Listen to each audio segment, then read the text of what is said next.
Her brothers sold her to the rival pack, unaware the Alpha King had dreamed of her his entire life. The heavy iron lock clicked shut, a sound final enough to sever a bloodline. Sinclair Moorcrest didn't scream. She didn't beg. She simply looked through the rusted bars of the carriage at the brother she had nursed through fever, the brother she had starved to feed. Thorn Ashwell didn't meet her gaze. He was too busy counting the heavy sack of gold coins tossed to him by the Stonehaven guards.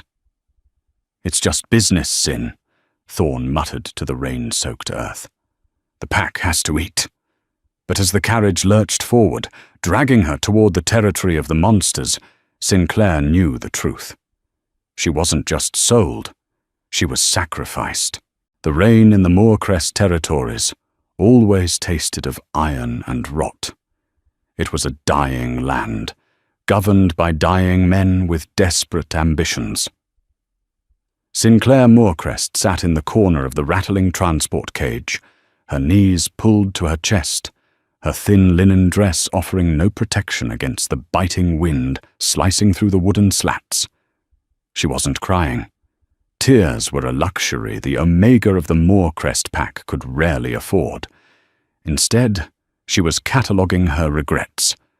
Her brother, Thorn Ashwell, sat atop his horse a few yards away, watching the exchange. Thorn, with his sharp jawline and sharper ambition, had inherited the leadership of their crumbling pack only 6 months ago. Since then, he had gambled away their reserves, alienated their allies, and now he had sold their own flesh and blood to settle a debt. "Is she healthy?" The voice came from a hulking brute of a man wearing the slate-grey armor of the Stonehaven pack. The emblem of the mountain wolf was etched into his pauldron, a symbol that struck terror into anyone born in the valleys. "She's an Omega," Thorn replied, his voice devoid of the warmth he used to feign when they were children playing in the creek. "Resilient. Quiet. She cooks, she mends, she endures. She'll serve your king well." "She endures." Sinclair closed her eyes. That was her legacy. The quiet daughter, the invisible sister. While her brothers, Thorn and the younger, wilder Bram, postured and fought, Sinclair kept the manor standing. She scrubbed the floors until her hands bled. She brewed the tonics that kept their elders breathing. And this was her reward. "The king doesn't need a servant," the Stonehaven guard grunted, tossing a heavy leather sack toward Thorn. It landed with a dull, heavy thud in the mud. "He needs collateral. If your pack crosses the border again, Ashwell, the girl pays the price." Thorn dismounted to retrieve the gold, his greed overshadowing any flicker of familial guilt. He weighed the sack, finally looking up to catch Sinclair's eye through the bars. For a fleeting second, he looked like the boy who used to hide behind her skirts during thunderstorms. Then, the alpha mask slipped back into place. "Don't look at me like that, Sinclair," he called out, the wind snatching his words. "You're going to a palace. You'll eat better there than you ever did here. I'm doing you a favor." "You're selling me to Ryland Stonehaven," she whispered, though he couldn't hear her. "You're selling me to the butcher." Legends of the Stonehaven Alpha, King Rylan, were whispered in the dark to frighten children.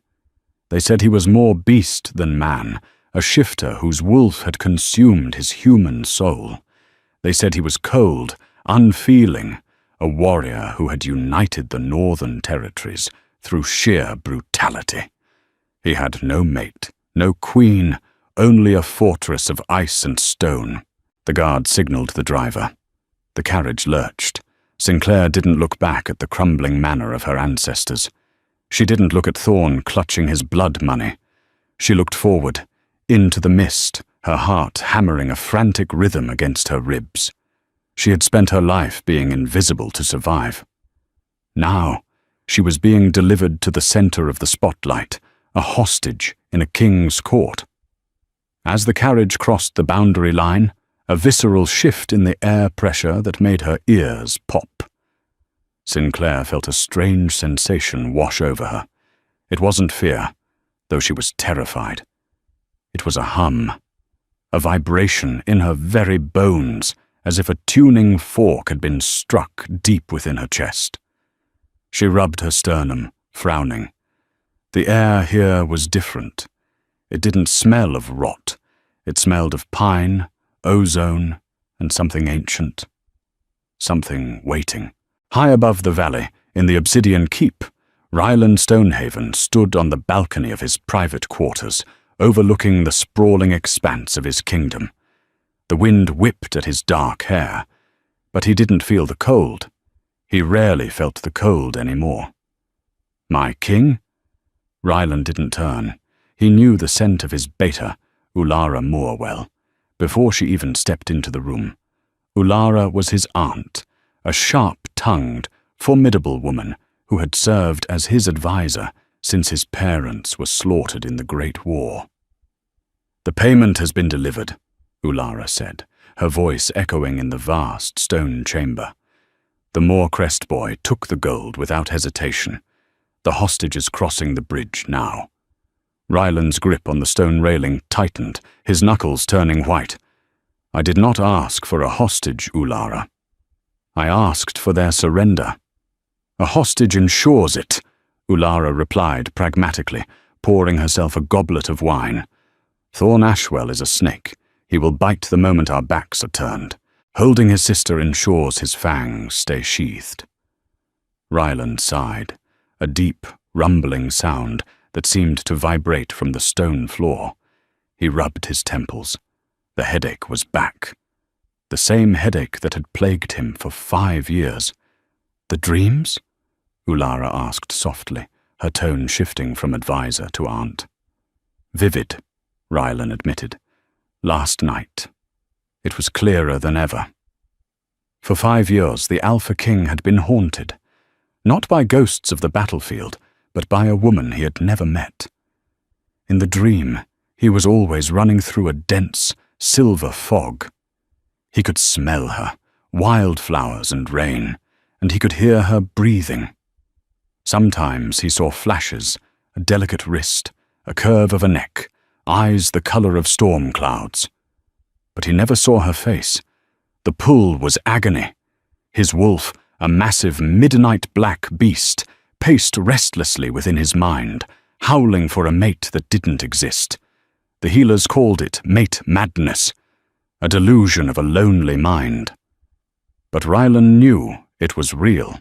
He felt her absence like a phantom limb. "Perhaps she is near," Ulara suggested, though she sounded skeptical.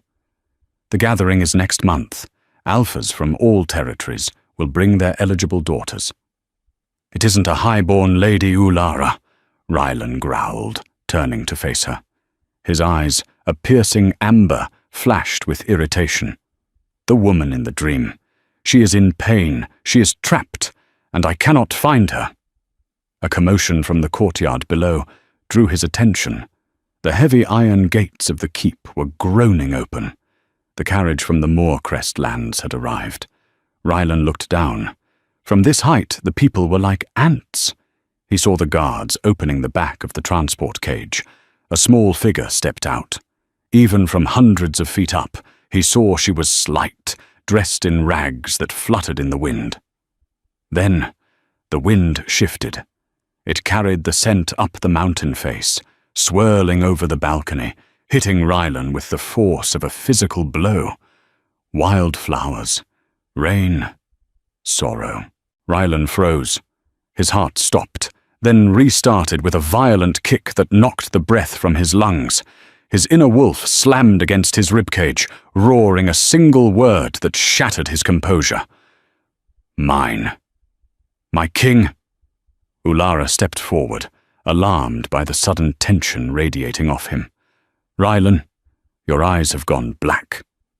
He didn't answer. He couldn't. The world had narrowed down to that single, small figure shivering in the courtyard mud.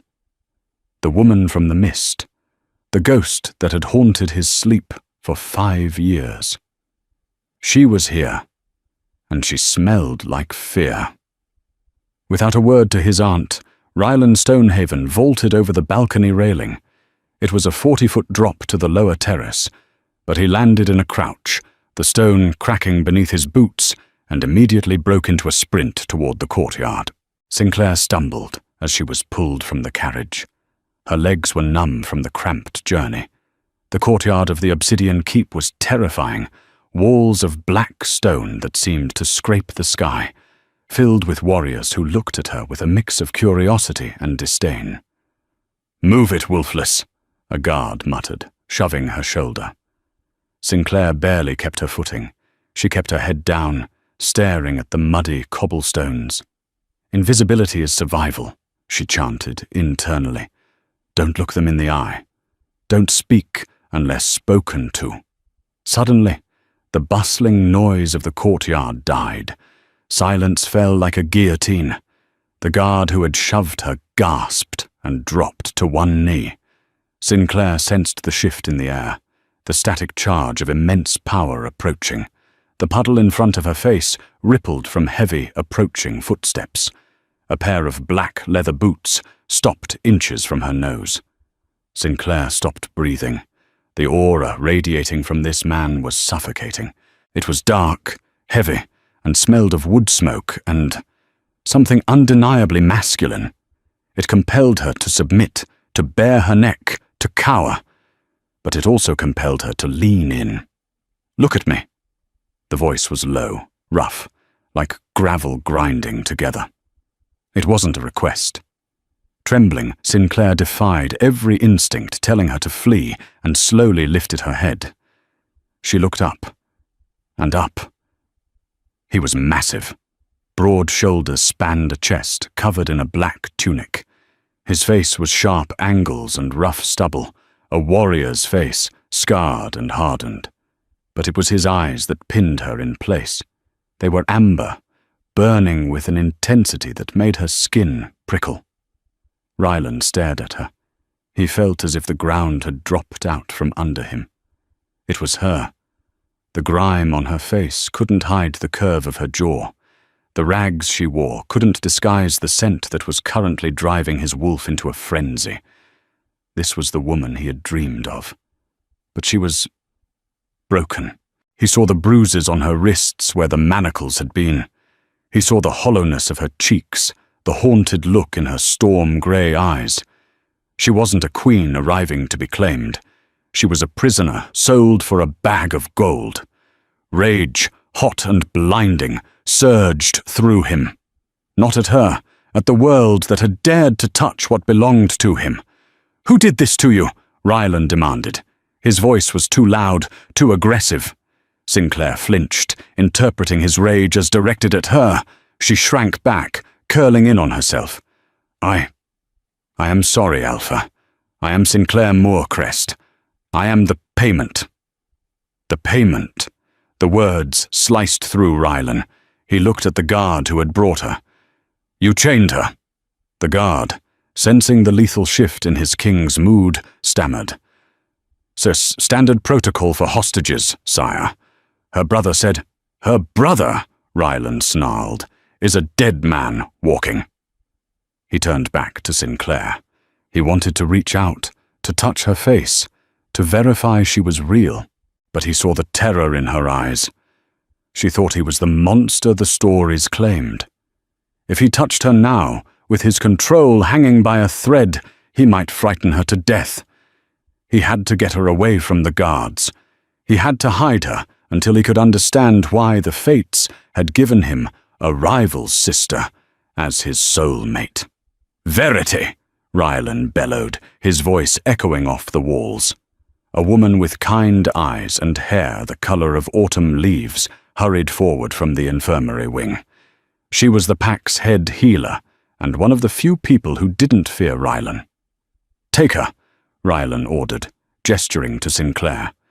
He couldn't look at her anymore. The temptation to grab her and run to his private den was too strong. "Take her to the East Wing, the Sun Suite." Verity's eyes widened. "The Sun Suite. Sire, those are the Queen's chambers. They haven't been opened in—" Do it! Rylan roared, his control snapping. Sinclair flinched violently. Rylan saw it, and instant regret washed over him. He lowered his voice, forcing a harsh whisper. Feed her. Bathe her. If anyone touches her, they lose a hand. Is that clear? Crystal, my king, Verity said softly. She approached Sinclair, her demeanor gentle. Come, child. You're shaking. Sinclair hesitated, looking from the gentle woman to the terrifying giant breathing heavily before her. She didn't understand. The East Wing? The Queen's chambers? Why wasn't she being thrown in the dungeon? Go, Rylan said, turning his back to her, clutching his hands into fists to stop himself from reaching out. Get her out of my sight before I kill everyone in this courtyard. Sinclair scrambled to follow Verity, her heart pounding. She thought he hated her. She thought his rage was because she was a Moorcrest, a worthless Omega staining his courtyard.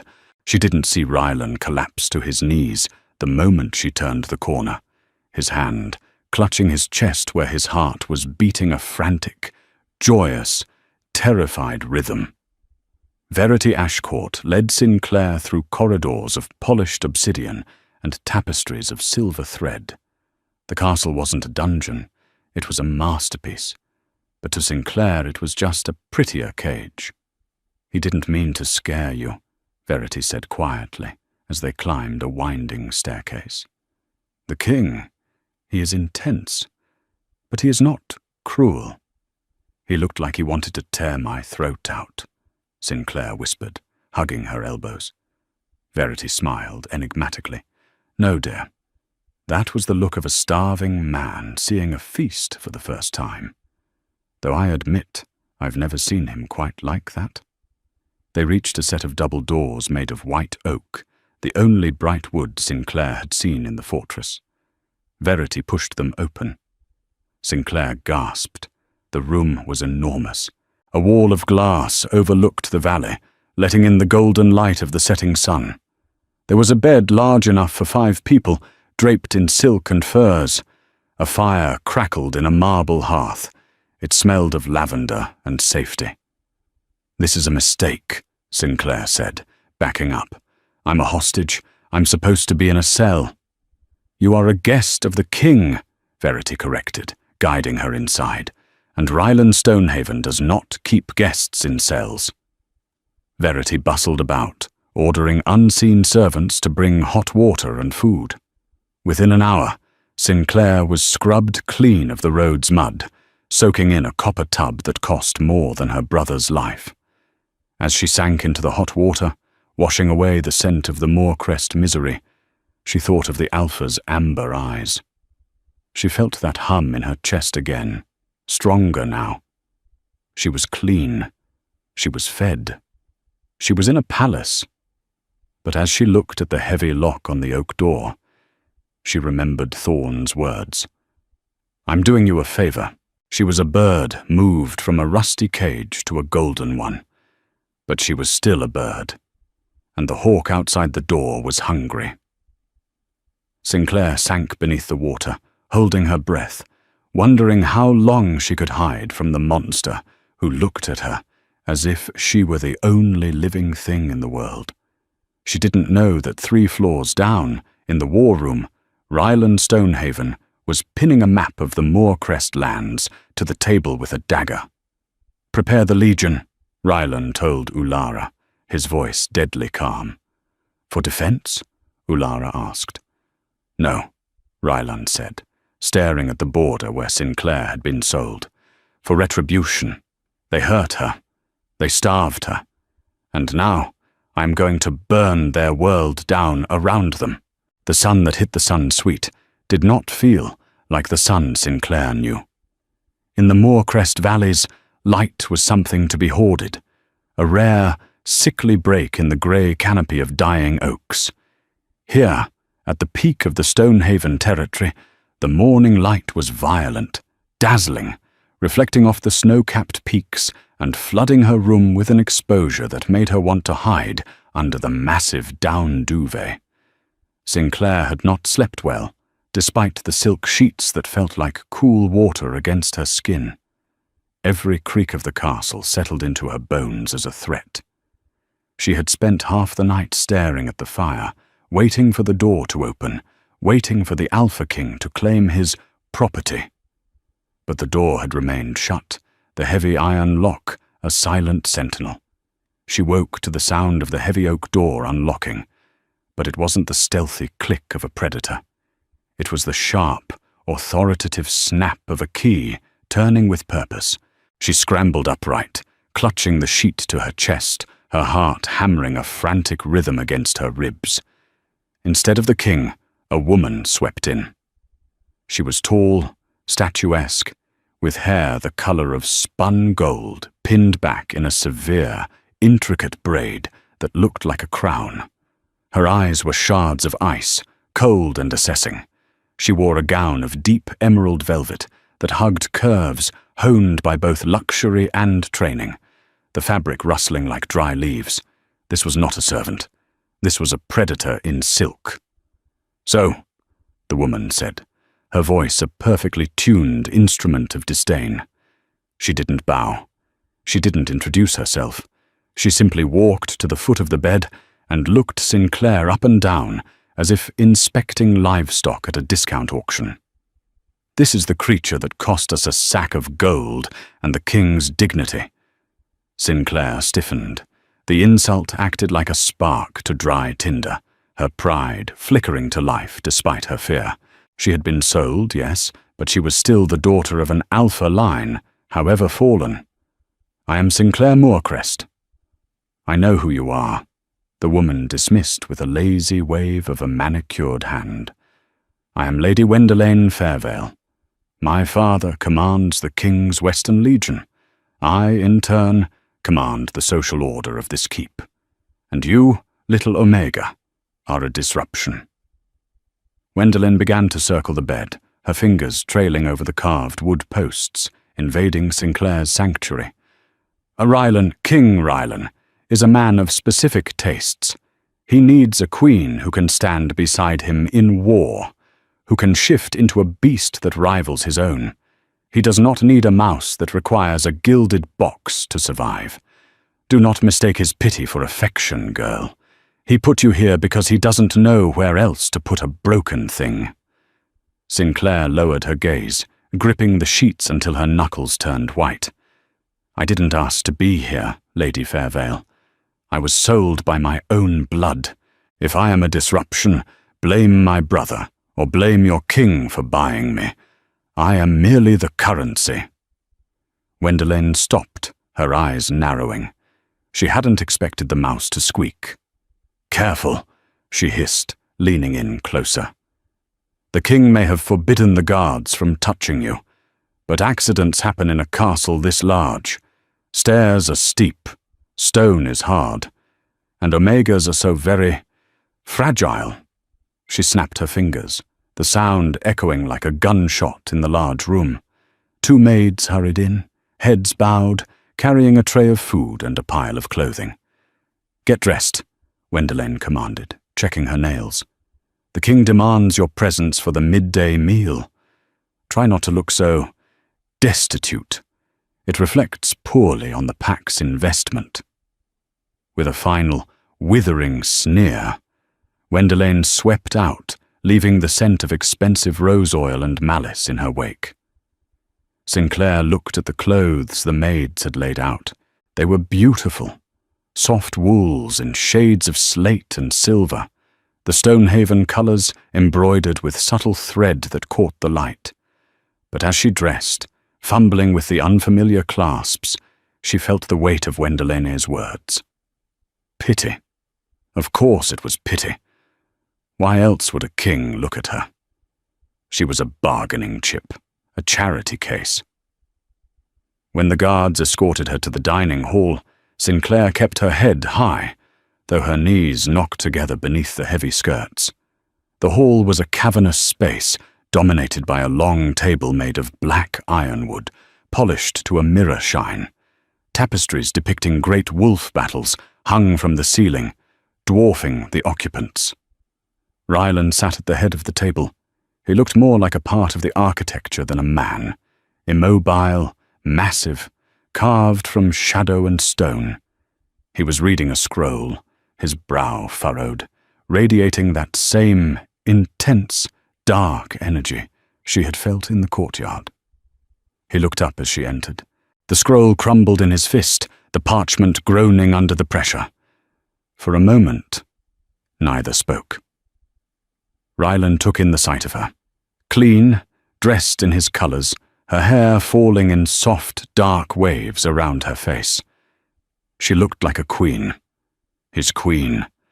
His wolf purred so loudly in his chest he feared the vibration would shatter the wine goblets. "Sit," Ryland grunted.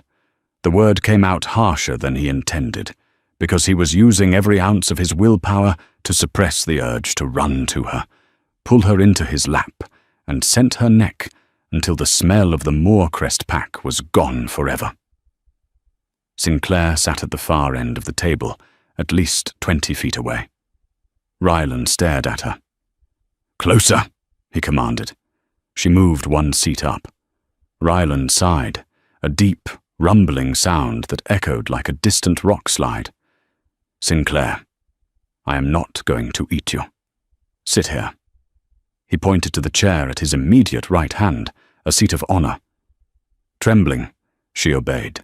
As she approached, the air grew thicker, charged with static. Up close, he was overwhelming. The heat coming off him was palpable, a furnace contained within skin. She could smell the soap he used, sandalwood, steel, and the faint, woodsy scent of the forest floor.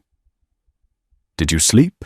he asked, pushing a plate of roasted fowl, seasoned potatoes, and fresh bread toward her. His voice was low, intimate, cutting through the vast space of the hall. "Yes, Your Majesty," she lied, keeping her eyes on the plate. "Liar," he murmured. There was no heat in the accusation, only a strange, tired amusement. "You paced until 3 in the morning. I could hear your heartbeat. It skips when you are anxious." Sinclair froze, her fork halfway to her mouth. She looked up, startled. You could hear me? From your chambers?" "I hear everything in my territory," Ryland said simply, tearing a piece of bread, but not eating it.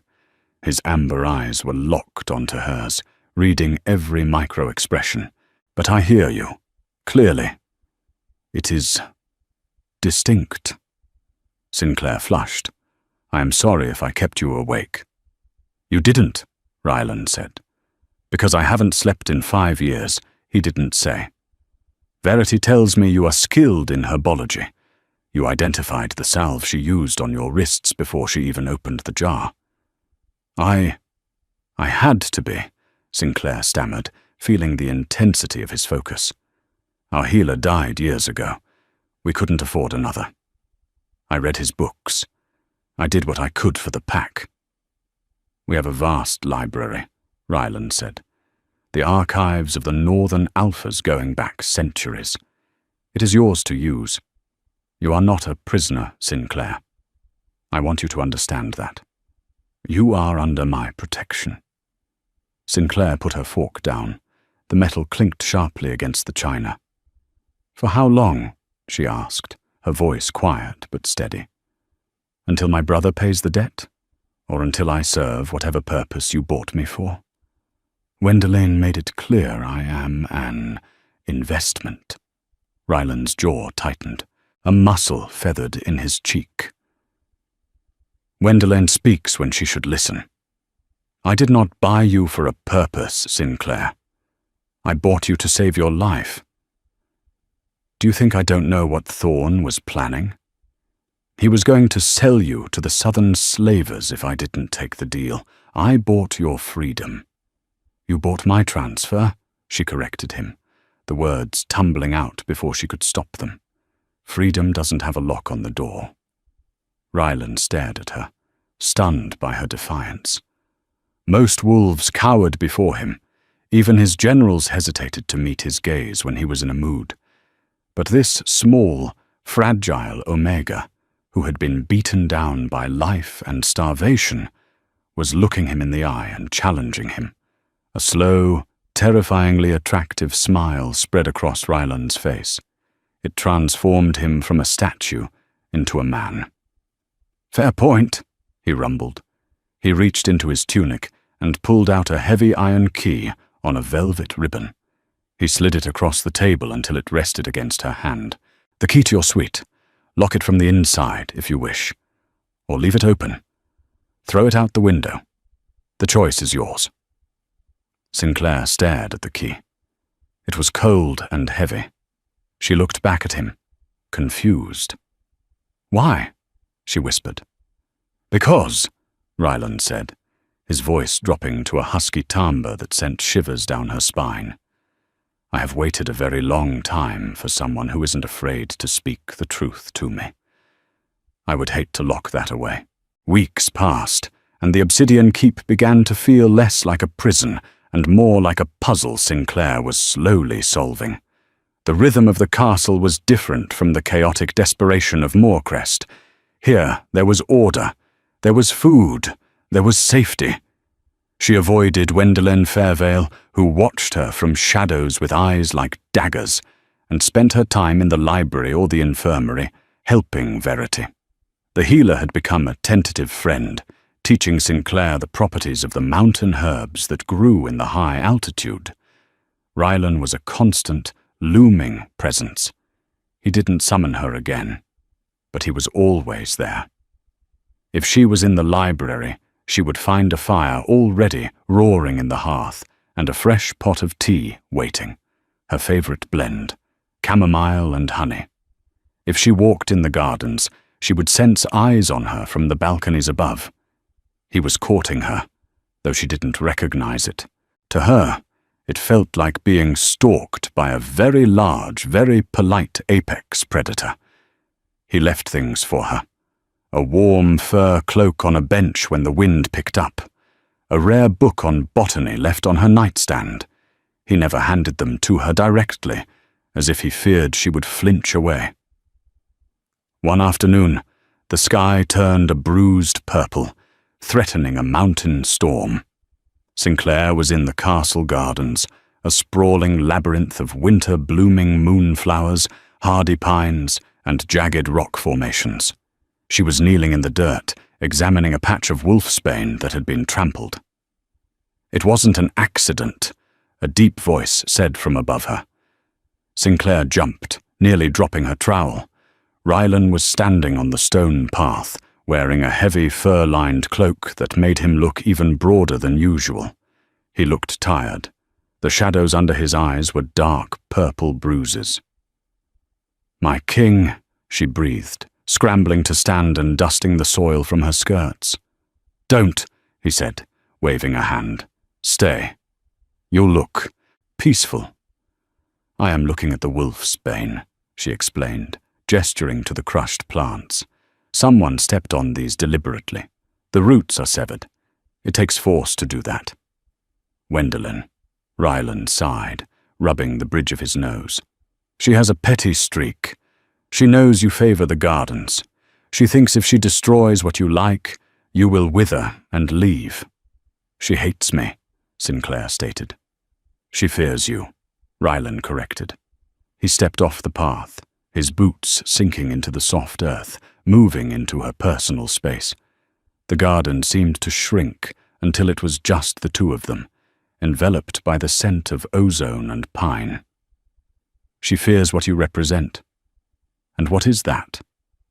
Sinclair looked up at him, the wind whipping strands of hair across her face. "I am nothing to her. I am a hostage." Rylan reached out. For the first time, he touched her. His large, rough hand cupped her cheek, his thumb brushing away the stray hair. The contact was electric. Sinclair gasped, a jolt of heat zipping straight to her core, making her knees weak. Ryland's pupils dilated until his eyes were almost black. The contact with her skin quieted the roaring in his head for the first time in 5 years. The constant, aching need that drove his mate madness vanished. replaced by a profound, terrifying sense of rightness. "Change," Rylan murmured, his voice rough with emotion. "You represent change, Sinclair. My pack is built on strength, on war. They don't know what to do with someone who fights with gentleness. You terrify them because they don't know how to defeat you." Sinclair leaned into his hand unconsciously. The hum in her chest was now a deafening drumbeat. She felt safe. Standing in the shadow of the monster, she felt safer than she ever had in her own home. "You're shaking," Rylan noticed, his thumb caressing her cheekbone, marveling at the softness of her skin. "I'm not cold," she whispered, her voice barely audible over the rising wind. Rylan smiled, a genuine soft expression that transformed his harsh face into something devastatingly handsome. "No, you're not." He leaned in. The air between them crackled. Sinclair's eyelids fluttered shut. She wanted him to close the distance. She wanted to know if he tasted like the storm he smelled of. She wanted to know why her soul felt like it was singing a duet with his. Crack. A sound like a gunshot tore through the air. Rylan moved faster than thought. He didn't look up. He just reacted. He grabbed Sinclair, wrapping his massive body around hers and spinning them away, shielding her with his own back. A massive branch from the ancient oak tree above them crashed to the ground, exactly where she had been standing, landing with a bone-shaking thud. Leaves and splinters exploded outward. They tumbled into the soft grass, Rylan taking the brunt of the impact. He landed on his back. Sinclair sprawled on top of him, his arms locked around her waist like iron bands. For a moment, there was only the sound of their ragged breathing and the first heavy drops of rain hitting the leaves. Sinclair pushed herself up, her hands resting on his chest. She could feel the hard muscle beneath the tunic, the rapid, sledgehammer thud of his heart. "Rylan, are you hurt?" Rylan groaned, but it wasn't from pain.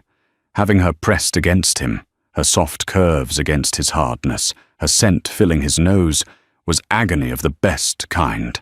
"I'm fine," he gritted out, his voice strained. He looked over her shoulder at the fallen branch. His eyes narrowed. The break was clean. Sawed. "That was cut," he growled, the alpha tone returning instantly, vibrating through his chest and into her hands. He sat up, taking her with him, setting her gently on the grass before standing up and pulling her to her feet. His face was thunderous, his eyes shifting to the glowing gold of the wolf. "Go to your room," he ordered, his eyes scanning the balconies and windows of the keep, searching for movement. "Lock the door. Do not open it for anyone but Verity or Ulara." "Rylan, go!" he roared, the command vibrating in the air, a king's order that could not be disobeyed. Sinclair fled, clutching her skirts. But as she ran back to the safety of the keep, she looked back once. Rylan was standing in the pouring rain, staring up at the high tower where Wendelane's quarters were located. His hands were curled into fists, and he looked every bit the king prepared to burn down his own castle to kill the rats inside. The storm broke that night, with a fury that shook the foundations of the obsidian keep. Sinclair obeyed the king. She locked her door and huddled by the fire, listening to the thunder and the howling wind that sounded too much like wolves. But by the second day of confinement, curiosity and boredom outweighed fear. Rylan hadn't come. Verity brought meals but said little, her face drawn and worried. "The king is occupied," was all the healer would say, avoiding Sinclair's eyes. "There are political complications, an investigation." On the third afternoon, the rain had settled into a grey drizzle. Sinclair slipped out. The halls were empty. Most of the pack was gathered in the lower training grounds for some assembly. She could hear distant shouting. She wandered the upper corridors, the silence of the keep amplifying her footsteps. She found herself in the west wing. the oldest part of the castle, a place the servants avoided. The air here was still and cold, smelling of dust and oil paint. At the end of a long hallway stood a single narrow door made of iron-bound wood. Unlike every other door in the castle, this one was slightly ajar. Sinclair knew she should turn back, but the hum in her chest, that strange magnetic pull that had started the moment she crossed the border, was dragging her toward it. It was the same feeling she had when she looked at Rylan. Something waiting. She pushed the door open. It was a tower room, circular and lined with windows that offered a panoramic view of the storm-lashed mountains. But Sinclair didn't look at the view. She looked at the walls. They were covered in canvases, hundreds of them. Some were framed in gold, some were just pinned charcoal sketches, others were rough paintings on stretched hide. They were all of her. Sinclair put a hand over her mouth to stifle a gasp. She stumbled into the room, her eyes darting from one image to the next. There was a sketch of a girl crying by a creek. She remembered that day. She was 12, and Thorn had killed her pet rabbit. The artist had captured the exact shade of grief in her eyes. There was a painting of a young woman staring out a rainy window, her hand pressed to the glass.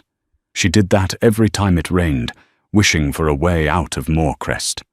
There was a charcoal drawing of her sleeping, her hair fanned out on a pillow she recognized from her room, back at her brother's manor. He had seen it all. Every moment of sorrow, every private tear, every silent wish. He had documented her life while she thought she was invisible. "I told myself I wouldn't let you see this," a voice said from the shadows of the stairwell. Sinclair spun around, her heart leaping into her throat. Rylan stood there. He looked wrecked. His tunic was unlaced, revealing the dark hair on his chest. His hair was wild, as if he had been running his hands through it for hours. He held a bottle of amber liquor loosely in one hand. He looked like a man who hadn't slept in days because he was terrified of what he might see when he closed his eyes. "You—" Sinclair backed up until she hit a table covered in paints and brushes. "You've been watching me." "Dreaming," Rylan corrected, stepping into the light. "I have been dreaming of you for 5 years, Sinclair. Every night. I close my eyes, and I am with you. I feel what you feel. I taste your sadness. I wake up reaching for you, and my hands find only air." He gestured helplessly to the room, the bottle sloshing. "I tried to draw you to get you out of my head, to prove you weren't real, to exorcise the ghost. But the more I drew, the more real you became, the more I loved you." "Why didn't you come for me?" Sinclair whispered, tears pricking her eyes. The violation was immense, but so was the intimacy. He had been with her in her darkest moments. He was the only witness to her life. "I didn't know where you were," Rylan shouted, the frustration breaking through his calm facade. He slammed the bottle down on a shelf, the glass cracking. "I saw a room, a creek, a window. I didn't know it was Moorcrest land. I searched the south, the east. I never thought to look in the one place I was forbidden to go. I never thought my soulmate would be born to my enemies."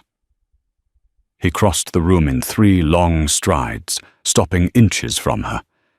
He smelled of rain and whiskey and despair. "When I saw you in that cage," Rylan said, his voice cracking, "I thought I had gone mad. I thought the spirits were mocking me. But then I smelled you. Wildflowers and rain." He reached out, his hand trembling, and traced the line of her jaw. "You are my mate, Sinclair. My soul is tethered to yours. If you die, I become a beast forever. If you leave, I will burn the world to find you." Sinclair stared at him, her heart hammering against her ribs. This wasn't just a romance. This was a supernatural obsession. It was terrifying, and it was the most beautiful thing she had ever heard. I'm a Moor crest, she whispered. My blood is your enemy. Your blood is my life, Ryland swore. He leaned his forehead against hers. Thorn knows. That's why he sold you. He didn't just sell a sister. He sold a weapon. He knew that once I saw you, once I scented you, I would be compromised. Compromised? Distracted, Ryland murmured, closing his eyes, inhaling her scent like oxygen. Vulnerable. Because now, all he has to do to destroy the King of the North is hurt you. As if summoned by his words, a sound tore through the intimacy of the moment. The deep, guttural boom of war horns echoed from the valley below, bouncing off the stone walls of the keep. Ryland's head snapped up. His eyes shifted instantly from human amber to the glowing gold of the wolf. The vulnerability vanished, replaced by the mask of the warlord. He's here, Ryland growled. Sinclair ran to the window. Down in the valley, through the mist and rain, she saw torches, thousands of them, snaking through the pass like a river of fire. The Moor crest banner flew alongside the flags of 3 other packs, mercenaries, rogues, enemies of the crown. Thorn hadn't just sold her. He had used the gold to buy an army, and he had used the time to let Ryland fall in love, knowing that a king in love is a king with a weakness. Ryland stepped up behind her, his large body shielding her from the view of the approaching army. "Stay in this room," Ryland commanded, his voice cold and hard as stone. "Do not leave. Do not look out the window. I will send Ulara to guard the door." "Ryland, what are you going to do?" She grabbed his arm, feeling the tension in his muscles. He turned at the doorway, his silhouette framed by the lightning flashing outside. "I am going to remind your brother," Ryland said, baring his teeth in a smile that promised no mercy, "why the Stonehaven wolf is the symbol of death. And then I am going to bring you his head." He slammed the door, the lock clicking shut, leaving Sinclair alone with 1,000 images of her own face, while the drums of war began to beat a death march below. The battle for the Obsidian Keep did not begin with a roar, but with a shudder. The ground beneath the castle groaned as thousands of boots and paws marched against the stone foundations. From her high tower window, Sinclair watched the valley floor transform into a churning sea of violence. Ryland was out there. She pressed her hand against the cold glass, her heart aching with a physical pull toward the man who had just confessed 5 years of longing. She could see his wolf form, a massive, midnight black beast tearing through the front lines of the mercenary army like a wraith. He was death incarnate, unstoppable and terrifying, but he was outnumbered. "You should not be watching, little mouse." The voice came from inside the room. Sinclair spun around. The heavy door, which Ryland had locked, swung open. Standing in the threshold was not Ulara, the king's aunt, but Lady Wendelane Fairvale. Wendelane wore a breastplate over her velvet gown and held a short, wicked-looking silver dagger.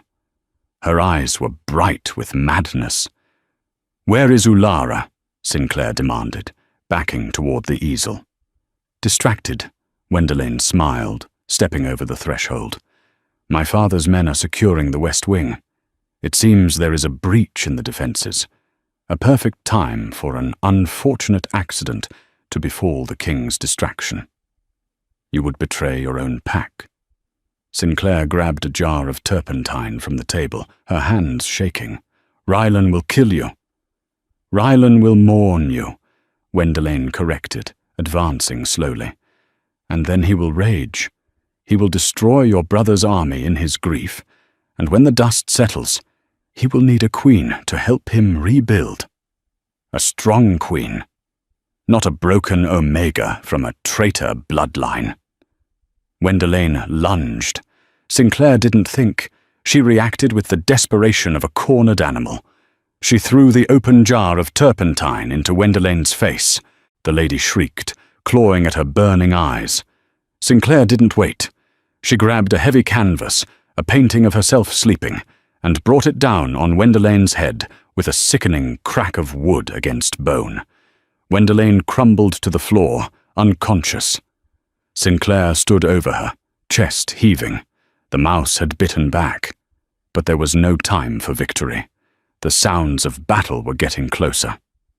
Sinclair grabbed the dagger from Wendelaina's limp hand. She didn't run to hide. She ran toward the stairs. The hum in her chest had turned into a scream. Rylan was in pain. She could feel it, a sharp, searing agony in her left shoulder. He had been hit. "I'm coming," she whispered to the stone walls, sprinting down the spiral staircase. She wasn't running away from the monster anymore. She was running to save him.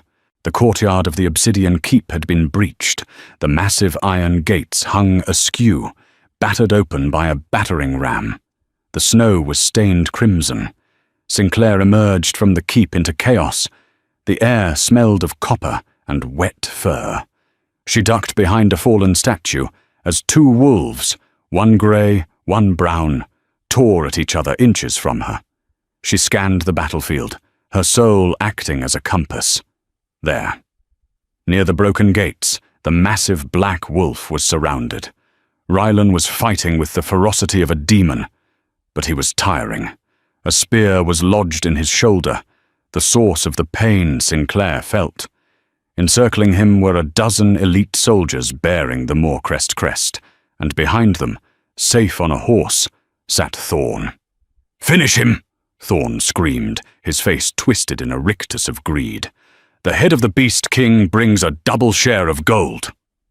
One of the mercenaries lunged with a silver-tipped pike. Rylan snarled, twisting to snap the weapon, but another soldier struck his flank. He went down on one knee, blood matted in his dark fur. "No!" The scream tore from Sinclair's throat before she could stop it. She broke cover. She didn't have a plan. She didn't have a weapon other than the small dagger. She just had the blinding, overwhelming need to be between the spears and her mate. "Hold!" Thorn shouted, seeing her running across the blood-slicked stones. "The girl! Don't damage the merchandise!" The soldiers hesitated. That hesitation saved her life. Sinclair slid to a halt in front of the massive, heaving wolf. She turned her back to the beast, spreading her arms wide, facing her brother. "Sinclair!" Thorn laughed, though it sounded nervous. "Good girl. You escaped. Come here, Sin. Step away from the monster, and we can go home." "Home?" Sinclair's voice rang out, surprisingly steady over the din of battle. "You sold my home, Thorn. You sold me." "I did what I had to do for the pack," Thorn yelled, his eyes darting to the recovering wolf behind her. "You did it for yourself!" Sinclair cried. She looked at the soldiers surrounding them, men from her own lands, men she had grown up with. "Look at him. He hides behind you, while you die for his gold. Is this the Alpha you chose?" The soldiers glanced at each other. They looked at the terrified man on the horse, then at the small Omega standing unarmed in front of a giant, wounded predator to protect him. "Move, Sinclair!" Thorn panicked, drawing his sword. "I'll kill you myself if I have to." Behind her, Rylan growled, a sound that shook the earth. He began to rise, ignoring his wounds, ready to shield her with his last breath. But Sinclair didn't move. She felt a surge of power, heat rising from her belly, ancient and undeniable. It wasn't the power of a warrior, it was the power of the Omega, the peacemaker, the heart of the pack. "If you want him," Sinclair said, her voice dropping to a deadly whisper that carried on the wind, "you have to go through me." Thorn kicked his horse forward, raising his sword. "So be it." As the blade descended, a blur of motion intercepted him. Not Rylan. It was the Stonehaven Legion. Ulara Morwell, blooded but alive, led a fresh wave of warriors from the castle depths, slamming into the rear of Thorn's flank. At the same time, the soldiers closest to Thorn, the ones Sinclair had shamed, lowered their weapons. Thorn's sword faltered. In that second of distraction, Rylan lunged. He didn't shift. He didn't need to. The massive wolf leaped over Sinclair, a blur of shadow, and collided with Thorn's horse. Thorn was thrown into the mud. Before he could scramble up, a heavy paw pinned him to the earth. Rylan's jaws hovered inches from Thorn's throat, dripping saliva and blood. The battlefield went silent. The mercenaries, seeing their paymaster pinned, dropped their weapons. Rylan's golden eyes flicked to Sinclair. He was waiting. Your call. Sinclair walked over to her brother. Thorn looked up at her, mud in his hair, terror in his eyes. Sin, please, he whimpered. We're family. Sinclair looked at the brother she had starved for. Then she looked at the wolf who had dreamed of her for 5 years. Family doesn't sell family, Sinclair said softly. She looked at Rylan. Don't kill him. Thorn slumped in relief. Exile him, Sinclair finished, her voice cold. Let him live with the knowledge that he had a kingdom and sold it for a sack of coins. Let him be a rogue, a ghost. Rylan chuffed, a sound of approval. He stepped off Thorn, then let out a roar that signaled the end of the war. The days following the battle were a blur of healing and rebuilding. The snow melted, washing away the blood, revealing the first green shoots of spring. Sinclair spent her time in the infirmary, but this time she wasn't the assistant. She was the center of the keep's attention. The pack had seen her on the battlefield. They had seen her stand before the Alpha to save him. The whispers of outsider had been replaced by a reverent title, Luna. Rylan was healing in the Sun Suite, her room. He refused to be anywhere else. Sinclair sat on the edge of the bed, changing the bandages on his shoulder. The spear wound was deep, but his wolf healing was already closing it. You were foolish, Rylan grumbled, though his hand rested possessively on her knee. Running onto a battlefield with a fruit knife. It was a silver dagger, Sinclair corrected, tightening the linen. And you were losing. I was strategizing, Rylan lied, a smirk tugging at his lips. Sinclair paused. She traced the jagged scar running down his chest. Does it still hurt? Only when you stop touching me, Rylan said, his voice dropping to that husky timbre that made her toes curl. He sat up, wincing slightly, and took her hands in his. The intensity in his amber eyes was no longer terrifying. It was home. I have something for you, he said. He reached into the bedside drawer and pulled out a small, velvet-wrapped object. Sinclair unwrapped it. It was a ring. But not a gemstone. It was a band of twisted black iron and silver, inlaid with a piece of raw moonstone that glowed with a faint inner light. This is the ring of the Stonehaven matriarchs, Rylan said quietly. My mother wore it. Her mother before her. It is not given lightly. He looked at her, his expression vulnerable. Sinclair, I dreamed of you before I knew your name. But the reality of you, the bravery, the kindness, the fire, it is better than any dream. You are not a hostage. You are not a guest. You are my equal, my mate. Sinclair's eyes filled with tears. She looked at the ring, then at the man who had given her the key to her own cage. I have nothing to give you, she whispered. I have no dowry. My family name is disgraced. You gave me my life, Rylan said fiercely, and you gave me peace. That is worth more than any kingdom. He slid the ring onto her finger. It fit perfectly. Will you stay? Rylan asked, his forehead resting against hers. Not because the door is locked, but because you choose to. Sinclair closed her eyes, feeling the hum in her chest settle into a steady, contented rhythm.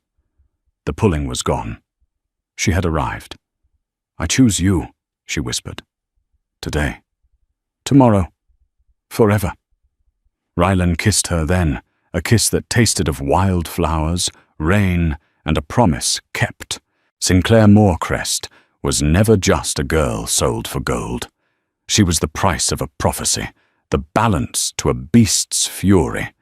In a world that tried to trade her like currency, she found her own value, not in the crown she eventually wore, but in the courage she found standing in the mud, defending the monster who loved her. Love, she learned, isn't about beautiful cages or perfect dreams.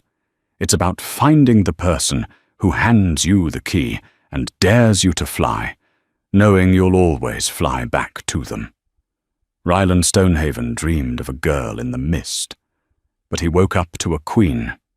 And as for Thorn, they say on quiet nights, near the border of the Badlands, you can hear a lone wolf howling at the moon, crying for the family he sold and the sister who rose above him. But in the Obsidian Keep, the only sound is laughter, and the steady, beating heart of a pack made whole. If this story of fate, betrayal, and redemption moved you, please like, share, and subscribe for more tales of love that defies the odds.